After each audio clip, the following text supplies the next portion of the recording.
بسم الله الرحمن الرحيم. وإذ قال موسى لفتاه لا أبرح حتى أبلغ مجمع البحرين أو أمضي حقبا فلما بلغا مجمع بينهما نسيا حوتهما فاتخذ سبيله في البحر سربا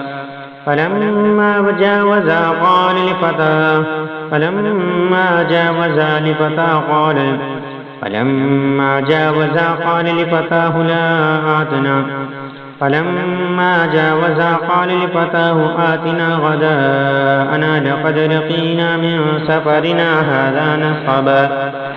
قال أرأيت إذ أوينا إلى الصخرة فإني نسيت الحوت وما أنسانيه إلا الشيطان أن أذكره واتخذ سبيله في البحر عجبا قال ذلك ما كنا نبغي فارتد على آثارهما قصصا فوجدا عبدا من عبادنا آتيناه رحمة من عندنا وعلمناه من لدنا علما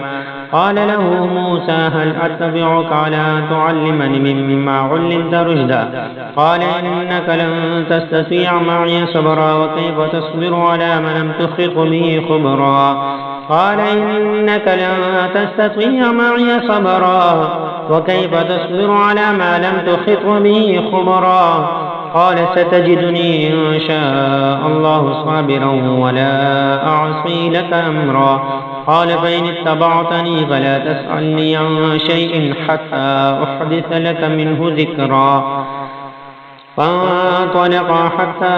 إذا ركبا في السفينة خرقها قال أخرقتها لتغرق أهلها لقد جئت شيئا إمرا قال ألم أقل لك إنك لن تستطيع معي صبرا قال لا تؤاخذني بما نسيت ولا ترهقني من أمري عسرا فانطلقا حتى إذا لقيا غلاما فقتله قال أقتلت نفسا زكية بغير نفس لقد جئت شيئا نكرا قال ألم أقل لك إنك لن تستطيع معي صبرا قال إن سألتك عن شيء بعدها فلا تصاحبني قد بلغت من لدني عذرا فانطلقا حتى إذا أتيا أهل قرية استطعمها أهلها فأبوا أن يضيفوهما فوجدا فيها جدارا يريد أن ينقض فأقامه قال لو شئت لاتخذت عليه أجرا قال هذا فراق بيني وبينك سأنبئك بتأويل ما لم تستطع عليه صبرا أما السفينة فكانت لمساكين يعملون في البحر فأردت أن أعيبها وكان وراءهم ملك يأخذ كل سفينة غصبا وأما الغلام فكان أبواه مؤمنين فخشينا أن يرهقهما طغيانا وكفرا فأردنا